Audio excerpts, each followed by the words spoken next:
செயலாளர் எடப்பாடி பழனிசாமி இன்று சென்னை உயர்நீதிமன்றத்தில் தாக்கல் செய்த மனுவில் தேர்தல் ஆணையத்திற்கு எப்போது அந்த உத்தரவுகளை பிறப்பிப்பீர்கள் என்று தேர்தல் ஆணையத்திற்கு சென்னை உயர்நீதிமன்றம் உத்தரவு பிறப்பித்திருக்கிறது. அதிமுகவின் சின்னமான இரட்டை இலை மற்றும் அந்த நிர்வாகிகள் ஆகியோர் செயல்பாடுகள் ஆகியவை தொடர்பாக தேர்தல் ஆணையம் விசாரணை நடத்தி 2 மாத காலம் ஆகிறது. ஆனால் எந்த உத்தரவும் பிறப்பிக்கவில்லை என்பதால் உடனடியாக அது தொடர்பான இந்த விசாரணை முடிவில் உத்தரவுகளை பிறப்பிக்க வேண்டும் என்று எடப்பாடி பழனிசாமி தரப்பில் சென்னை உயர்நீதிமன்றத்தில் மனு தாக்கல் செய்யப்பட்டது.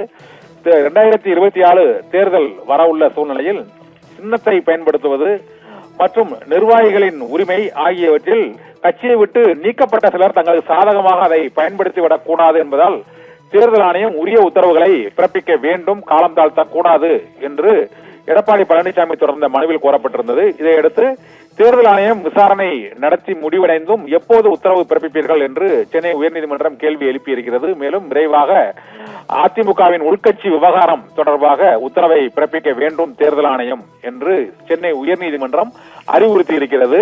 ஏற்கனவே தேர்தல் ஆணையத்தில் அந்த பொதுச் செயலாளர் தேர்வு மற்றும் இரட்டை இலை சின்னத்தை பயன்படுத்தியது உள்ளிட்ட பல்வேறு பிரச்சனைகள் தொடர்பாக அனைத்து தரப்பினரையும் அழைத்து தேர்தல் ஆணைய அதிகாரிகள் 2 மாதங்களுக்கு முன்பே விசாரணை நடத்தினர். ஆனால் இந்த விசாரணை முடிந்த பின்னர் உத்தரவு பிறப்பிக்கப்படாததால் சின்னம் யாருக்கு, பொதுச் செயலாளர் பதவி யாருக்கு என்ற குழப்பம் தொடர்ந்து நீடித்துக் கொண்டே இருக்கிறது.